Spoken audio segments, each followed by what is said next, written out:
The microphone felt cold against my trembling hand.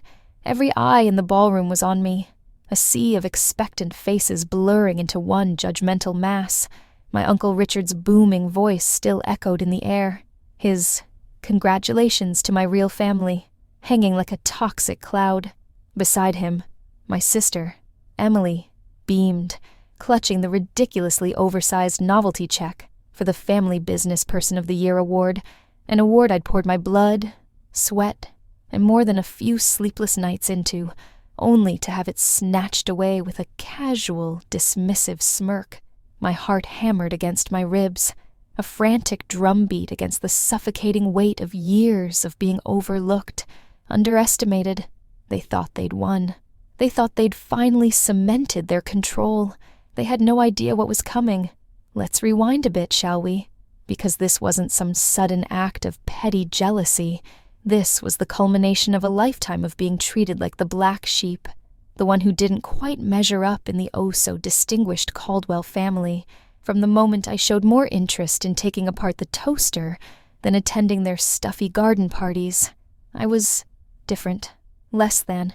My older brother Mark was the golden boy, destined to take over Dad's law firm. Emily was the charming socialite, perfectly poised for a life of charity galas and country club memberships. And me? I was just Sarah, the quiet one in the corner, the one whose opinions were politely ignored, whose achievements were subtly downplayed. I remember when I was in high school, I aced the state science fair with a robotics project I'd practically built in secret in our dusty garage. Dad barely glanced at the first-place ribbon before asking Mark about his golf tournament. Emily cooed about how interesting it was, then immediately launched into a detailed account of her cheerleading tryouts. It stung, sure, but I'd learned early on that their world had a very specific orbit, and I wasn't in it. That feeling intensified after Dad passed away unexpectedly during my sophomore year of college. Suddenly, the family business, a chain of successful hardware stores he'd built from the ground up, was up for grabs. I, who had worked summers in the warehouse, understanding the nuts and bolts of the operation better than anyone, was completely sidelined. Richard, my father's younger brother, swooped in like a vulture, all concerned pronouncements and thinly veiled ambition. He, along with Mark and Emily, formed this impenetrable little triumvirate, making decisions behind closed doors, their whispers following me like shadows.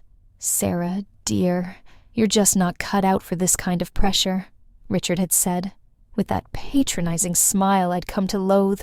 "Why don't you focus on something less demanding, less demanding?" That's what they always thought of me. Less capable, less ambitious, less worthy. So, I did. I focused on something less demanding. I threw myself into my studies at Georgetown, excelling in subjects they probably couldn't even pronounce.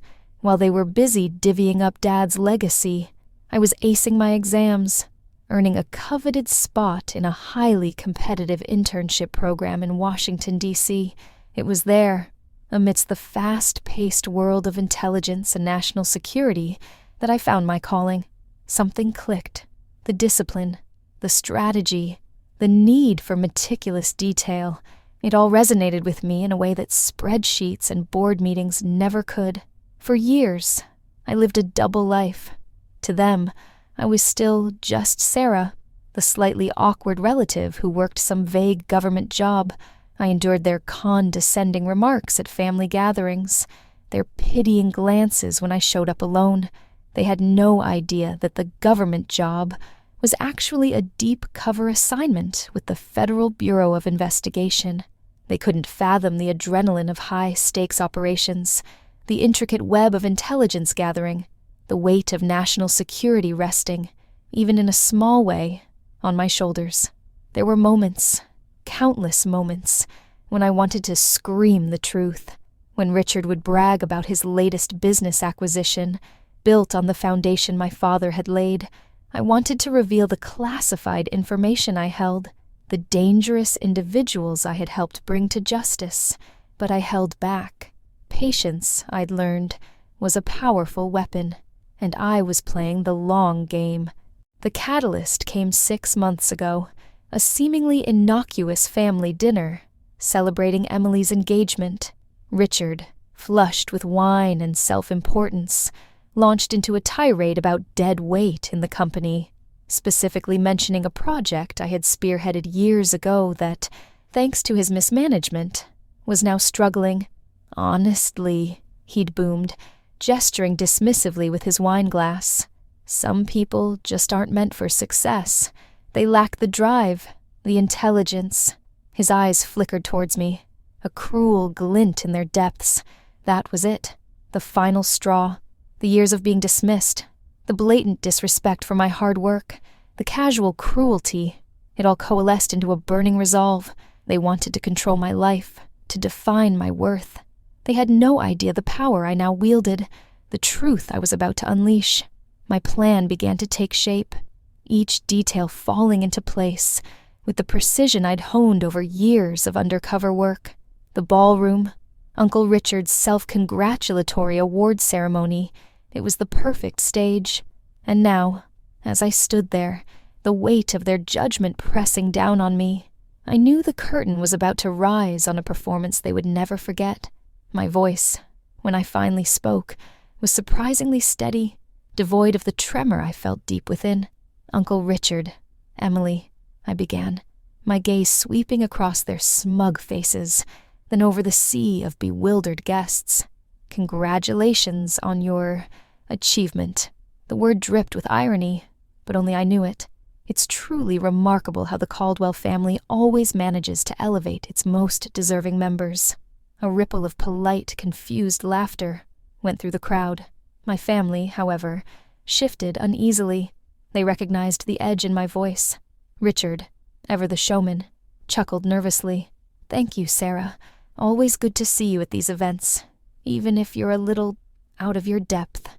Emily offered a saccharine smile, a subtle roll of her eyes. They thought they had me.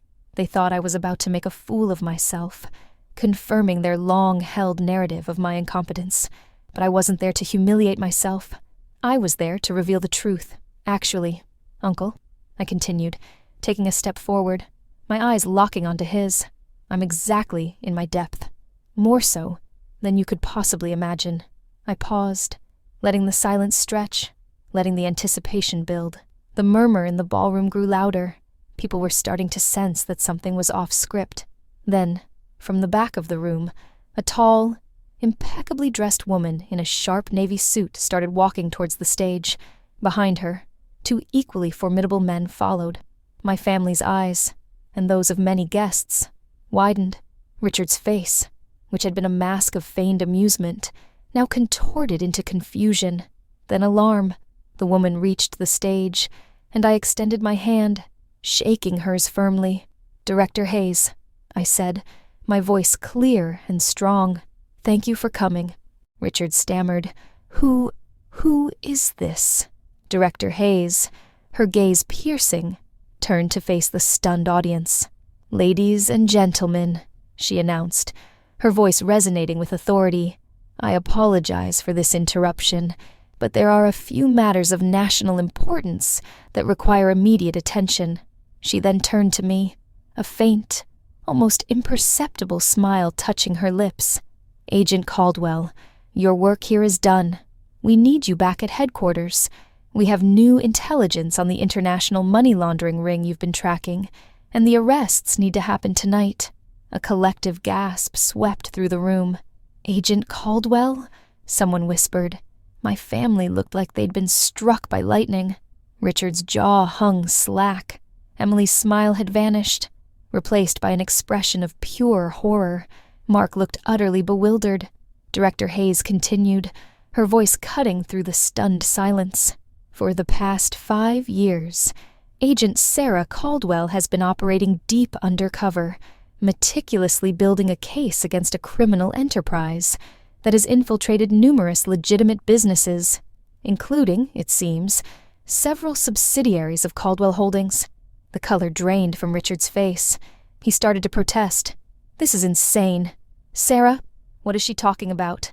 I finally turned to face him fully, a calm, almost serene expression on my face.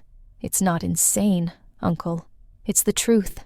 While you and Emily were busy playing power games with Dad's legacy, I was dedicating my life to something real, something that actually made a difference. While you dismissed me as out of my depth, I was literally bringing down international criminals. My voice grew stronger, each word a hammer blow. The struggling project you ridiculed, that was my cover. The ineffective strategies you mocked, they were designed to lure out the very individuals we're arresting tonight. The money that's been missing from certain accounts, the unexplained losses. That wasn't incompetence, Uncle. That was part of an elaborate sting operation. 2 FBI agents, who had subtly moved into position, now stepped forward and placed a hand on Richard's arm. "Mr. Caldwell," one of them stated, "we need you to come with us. You're under arrest for conspiracy to commit money laundering and obstruction of justice." Richard roared, "This is a setup. Sarah, you manipulative little—" But his words were cut off as the agents escorted him away, his protests fading as they moved towards the exit. Emily, tears streaming down her face, looked at me with a mixture of hatred and fear.